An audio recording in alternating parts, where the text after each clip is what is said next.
I had one request before going into surgery. Please be in the room when I woke up. He promised. I made him say it out loud, in front of the anesthetist, because some part of me already knew I needed a witness. The anesthetist glanced up briefly, the way medical professionals do when they've accidentally been included in a private moment. Daniel said the words clearly. He even smiled. When I opened my eyes, there was a nurse adjusting a drip, and the chair beside my bed was empty. He'd signed the paperwork and left 40 minutes earlier. I lay there in that first foggy hour, looking at the ceiling, and my mind settled, the way minds sometimes do after anesthetic, with unusual precision, on the acknowledgments page of Daniel's most recent published paper.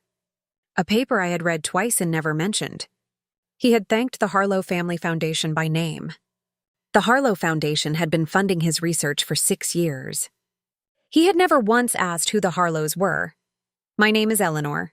Eleanor Harlow Calloway.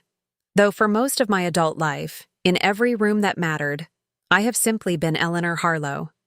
I am an estate attorney by training. I managed my father's philanthropic trust from the age of 26, and after he died, I inherited both the foundation and the discipline he had spent his life modeling for me. He was a quiet man who built significant things. He once told me that the most powerful position you can occupy is one that other people haven't thought to look for. He didn't mean it cynically. He meant it as a form of freedom. I want to be clear about something before I go any further, because I think it matters to how you understand everything that comes after. I did not hide what I had from Daniel in order to trap him. I did not maintain 2 separate financial identities in my marriage as some kind of elaborate preparation for betrayal. I kept my foundation work under my maiden name, because that was how the trust was registered, how my father had established it, and because I had always believed, perhaps naively, that a marriage should be built on who 2 people are to each other, not on what either of them controls. I was wrong about that, not about the principle, about the person. My father, Robert Harlow, made his money in civil engineering, infrastructure, bridges, drainage systems, road networks in parts of the country that needed them badly and received very little attention. He was not a glamorous man. He did not attend galas or seek coverage. He built things that worked, invoiced honestly, and paid his people well. When he began giving money away, he did it the same way he'd made it, methodically, without performance. He established the Harlow Family Foundation when I was 14, and by the time I was at university, I was already attending board meetings beside him, learning how institutional philanthropy actually functioned, how you assessed an application, how you audited a grant recipient, how you declined a request without closing a relationship. By the time I was 26 and my father was ill, I was running it. The foundation's focus was medical infrastructure, not equipment, buildings, wards that didn't exist, units that hospitals had been planning for years but couldn't fund. We built 3 oncology wings across the country over a 12-year period, 2 specialist research laboratories, and a palliative care center in the city where I grew up. We did all of it under the foundation's name, never under mine personally. There were small plaques at entrances, trust documentation filed with the relevant charitable bodies, acknowledgement in annual hospital reports. It was visible in the way that most things are visible, present and legible for anyone who took the trouble to look. Most people don't take the trouble to look. I had made peace with that, mostly. My father taught me to. The work mattered. The recognition did not. I met Daniel Calloway at a fundraising dinner for a children's hospital in the spring, 11 years before all of this. I was 32. He was 35, recently promoted to senior researcher, and he was the kind of man who holds a room's attention without appearing to try. He spoke that evening about his work in oncology with a precision and a genuine passion that I found immediately compelling. He was also charming in a way that I had learned, by 32, to assess carefully. Some charm is warmth. Some charm is performance. His, I decided after several months of paying attention, was mostly the former. He was genuinely interested in people. He asked good questions. He listened. What I did not fully register, because courtship is not a controlled environment, was that his questions were most alive when the subject was his own field. And his listening had a kind of horizon to it, beyond which he stopped retaining what you said. We married in October of the year we met. I kept Calloway socially, added it to my name for general purposes. But every legal document, every foundation record, every professional registration remained under Harlow. It was not a decision I dramatized. It was simply administrative continuity. My solicitor was relieved, actually. It kept the trust's governance entirely clean. Daniel knew I had what he called family money. He knew my father had been in engineering. He knew I did charitable work through a foundation. He did not know the scale, the scope, or the specific institutions involved. He never asked. In the early years of our marriage, this didn't trouble me. We were busy. His career was ascending rapidly. Papers, citations, a university chair, a research program that attracted serious external funding. My foundation work continued quietly alongside all of it. I attended board meetings. I reviewed grant applications. I sat on hospital committees. I came home to a husband who asked how my day was and listened for about 45 seconds before the conversation became about his. I told myself this was the natural rhythm of two busy people. I told myself I had chosen a partner, not an audience. I had. I just hadn't anticipated that being chosen as a partner by Daniel Calloway meant, in practice, being slowly rendered peripheral in my own marriage. The breast cancer was found in September, 2 years ago now. Stage 2, contained to the original site, detected early because I had insisted on a diagnostic mammogram after noticing something that felt slightly wrong. The surgeon was calm and specific and used words like very manageable and excellent prognosis. I appreciated her directness. I have always appreciated directness. I called Daniel from the car park after that appointment. He picked up on the third ring. I told him clearly and without drama what the surgeon had said. There was a pause. Not long, 3 or 4 seconds, and then he said, "Right. Okay, I'll come home early." He did come home early that evening. He sat across from me at the kitchen table, and I watched him process the information in real time. And I saw something I had not seen before, or perhaps had not allowed myself to name. Behind the appropriate concern, there was a faint but unmistakable look of, not quite panic, but recalibration.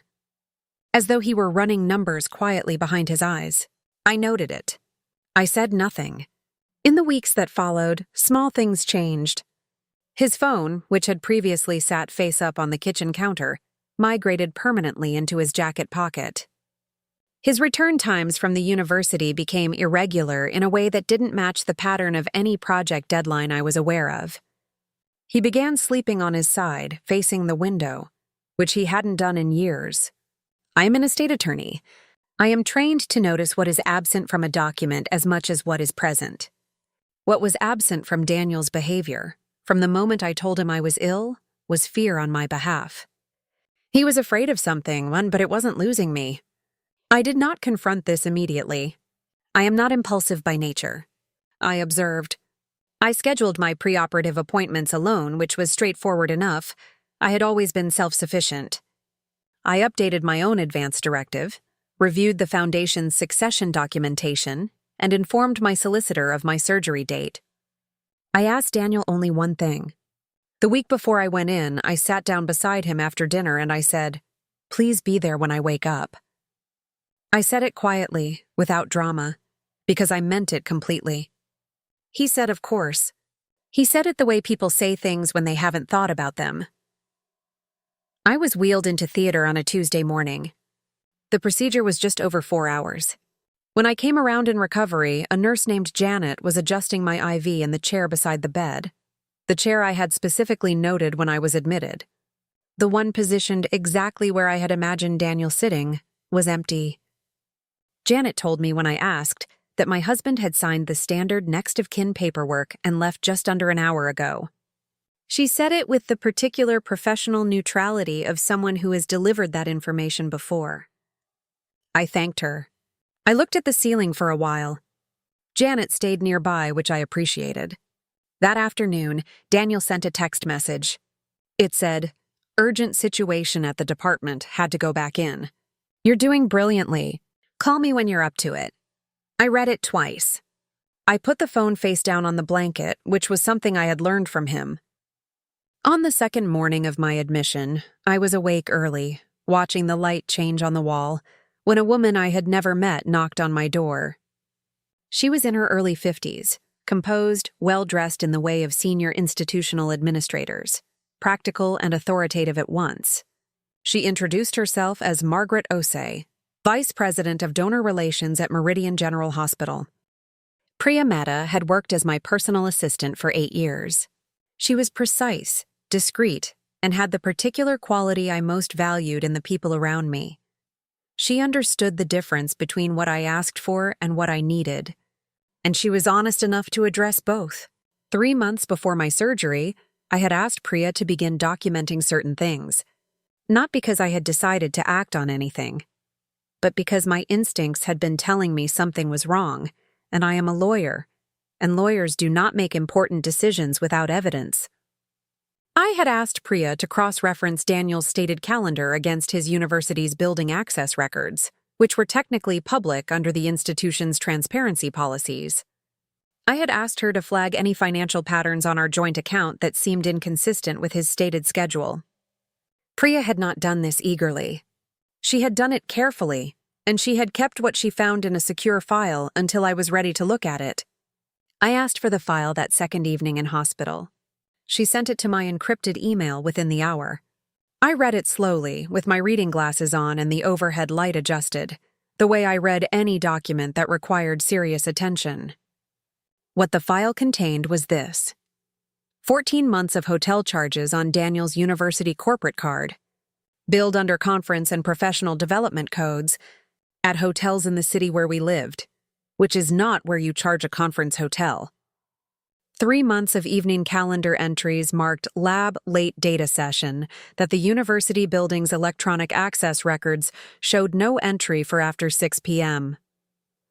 A joint mortgage application, submitted 8 weeks before my surgery date, in the names of Daniel Calloway and a woman named Sasha Verne, for a property 12 miles from our home. Not a flat, a house. I closed the file. I took off my reading glasses. I looked out at the night through the hospital window for a while. I was thinking about the mortgage application specifically, not because it was the most emotionally significant piece of information, but because it was the most logistically significant. A joint mortgage application meant financial entanglement. Financial entanglement meant this was not a crisis of weakness or opportunism. This was a plan.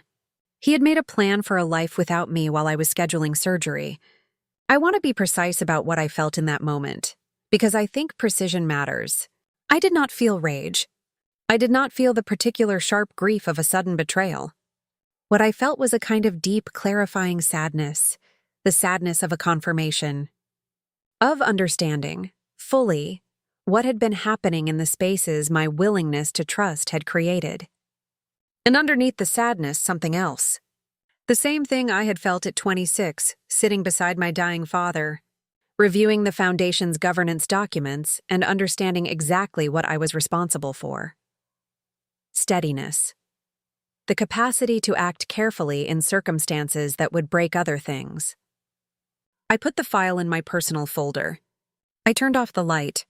I slept. I was discharged on a Friday, 6 days after surgery. A car came for me.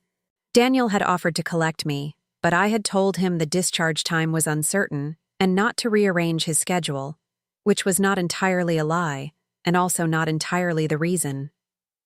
The following Monday morning, from my home office, I made 3 calls. The first was to my solicitor, Catherine Marsh, who had handled my family's legal affairs for 15 years and mine personally since I qualified. I told her I wished to begin separation proceedings. I told her to use a firm Daniel had no prior knowledge of for the initial paperwork and to proceed under my full legal name. She did not ask unnecessary questions. She said she would have preliminary documents to me by Thursday.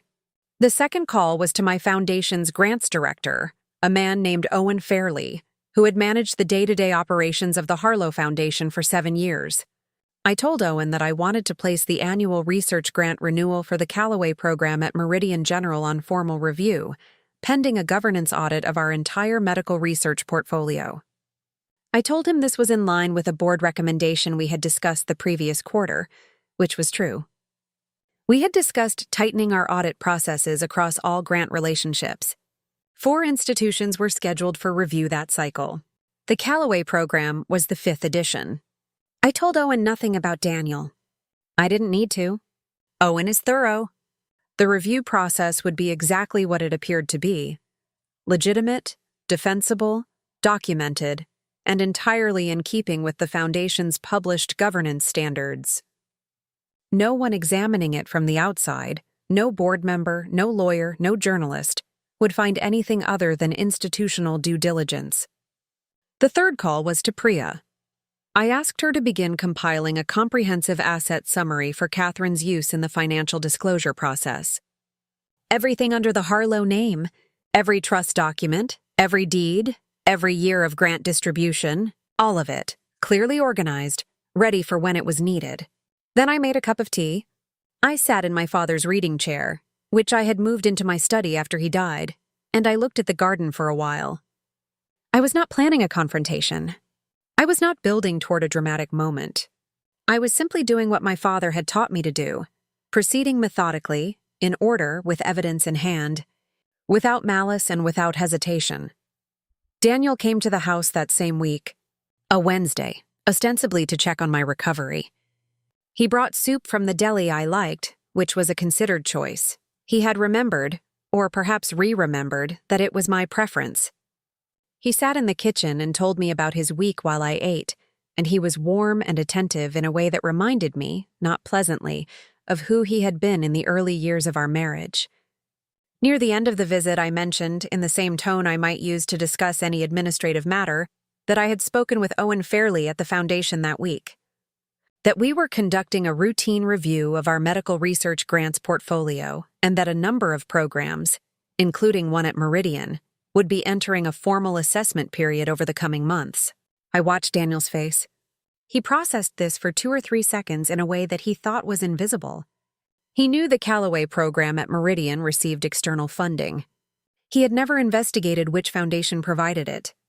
He had simply received the grant confirmation letters, passed them to his department administrator, and included the acknowledgement in his published work.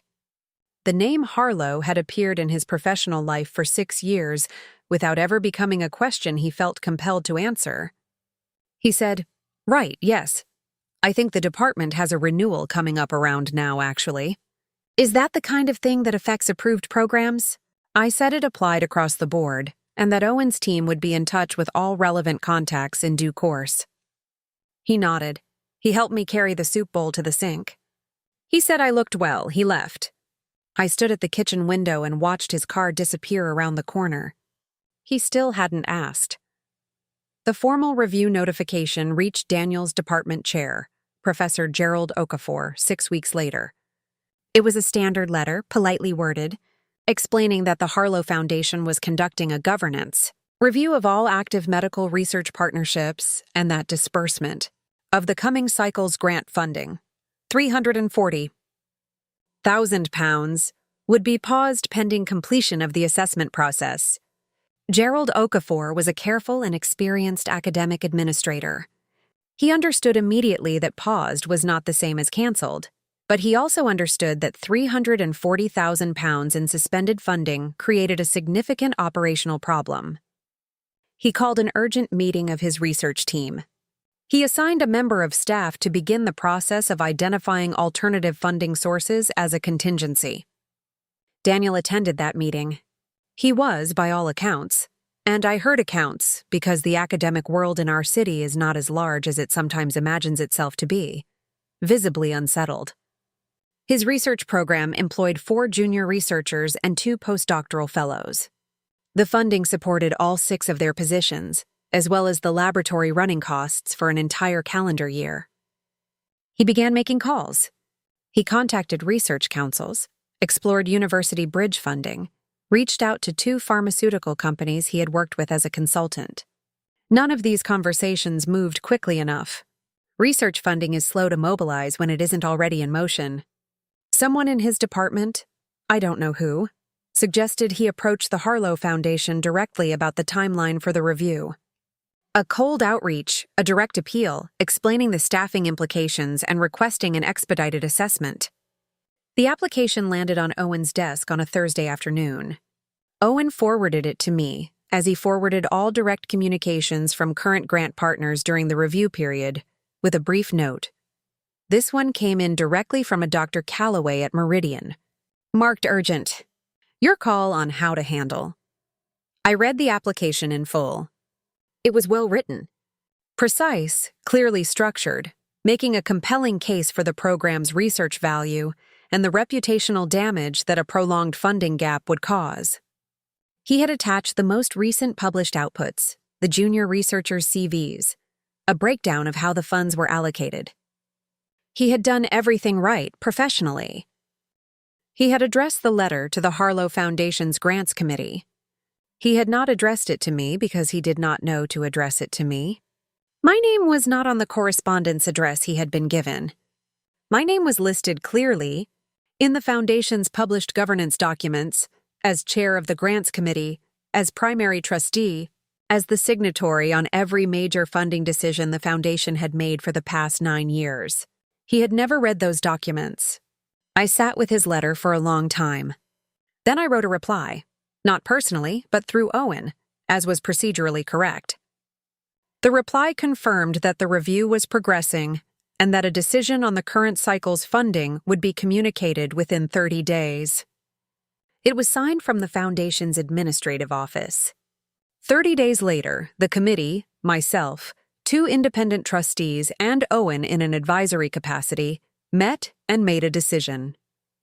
The Calloway program at Meridian General would receive partial funding for the current cycle, £115,000, sufficient to retain the junior research staff and maintain core laboratory operations, but not sufficient to support the postdoctoral positions or the expanded data collection phase Daniel had been planning.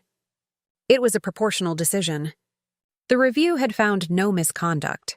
The program was genuinely valuable, the research legitimate. But our governance process had identified an over-reliance by the program on single-source funding, which was a real institutional risk. We recommended they diversify. We provided a formal letter explaining the committee's reasoning. The letter went to Gerald Okafor's office. The same week, Catherine Marsh filed the initial separation paperwork on my behalf. The financial disclosure process in a divorce is, in my professional experience, often where a marriage is most honestly examined. Not during the arguments, not in the lawyers' offices, but in the documents. Assets laid out in columns. Years of financial life rendered legible. Daniel's legal team submitted their disclosure first. It was comprehensive and apparently prepared with care. Savings, pension, property, the value of his university position, his consulting income. When Catherine submitted mine, Daniel's solicitor called her within 2 hours. The call was professional. But Catherine told me later that there had been a pause on the line. The kind of pause that isn't about finding the right words, but about processing a significant recalibration before the solicitor said, with admirable composure, "We'll need to discuss the scope of the Harlow Foundation holdings in some detail." "Yes," Catherine said. "We thought you might." Daniel called me himself that evening. It was the first time he had called since I had filed. I answered because I had decided I would answer once and once only if he called. He said my name. Then he said, "You own it, not a question." A statement that was still catching up with itself. I said, "The Foundation owns it. I'm the chair and primary trustee." He was quiet for a moment. Then, the wing. The research program. All of it, I said yes. He said, "Why didn't you ever tell me?" And I said, as calmly and as honestly as I knew how to say it, "You thanked the Harlow Foundation in 3 published papers, Daniel. You gave a speech at our annual dinner in 2019. You wrote a grant renewal letter addressed to our grants committee 4 months ago. You never once asked who the Harlows were. I didn't hide it from you. You simply never looked." There was a long silence on the line. Then he said quietly, "I didn't know to look." I said, No, you didn't. I ended the call. I sat in the reading chair in my father's study, in the particular stillness that follows a conversation you have been rehearsing in some form for longer than you realized. Outside, it was getting dark. On the desk in front of me was the Foundation's annual report, open to the page that listed our grant distributions for the year. The Meridian General Palliative Care Expansion, the unit Daniel had once referred to at a dinner party as a nice idea, if you think comfort is more useful than cure, had received its full funding allocation that quarter. The work had already begun. The divorce was finalized the following spring. Daniel retained his academic position. The research program rebuilt its funding base over the next 18 months, diversifying as we had recommended, which in the end made it more stable than it had ever been under single-source support. I heard through a mutual contact that he and Sasha Verne did not purchase the house they had applied for. I did not seek out that information. It arrived in the way that information does when the world you both inhabited is not quite finished overlapping. I still chair the Harlow Foundation. The palliative care unit opened in March of last year. I attended the opening quietly, without a speech, and walked through the wards with the clinical director and thought about my father, who never once needed credit to feel that his work was real. I think about the question Daniel asked me on the phone that evening. Why didn't you ever tell me? And I have come to understand that it was the wrong question. Not dishonestly wrong, just wrong in the way that questions are wrong when they're asked too late and aimed at the wrong problem. The right question would have been, who are you exactly?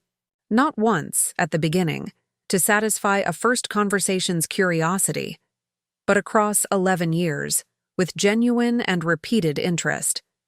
The right question would have grown and changed as I grew and changed. It would have been a question he returned to. He never returned to it.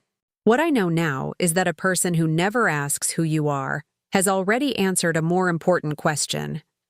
They have decided that who you are is less significant than what you represent to them. And once you understand that, clearly and without the distortion of hope, the path forward becomes straightforward. Not easy, not painless, but straightforward. I keep a small framed print on the wall of my study. It's a photograph of the Foundation's first ward, taken on its opening day. My father and I standing at the entrance, both of us looking at the building rather than at the camera. My father is smiling at whatever he sees in it. I am standing very straight beside him, 26 years old, learning what it looks like when something you built quietly turns out to matter enormously. I look at it sometimes when I'm reviewing grant applications, or signing trust documents, or sitting in the particular silence that comes at the end of a long day of work that no one will announce. I built all of this before him. I will continue building long after. That is not a consolation. That is the point.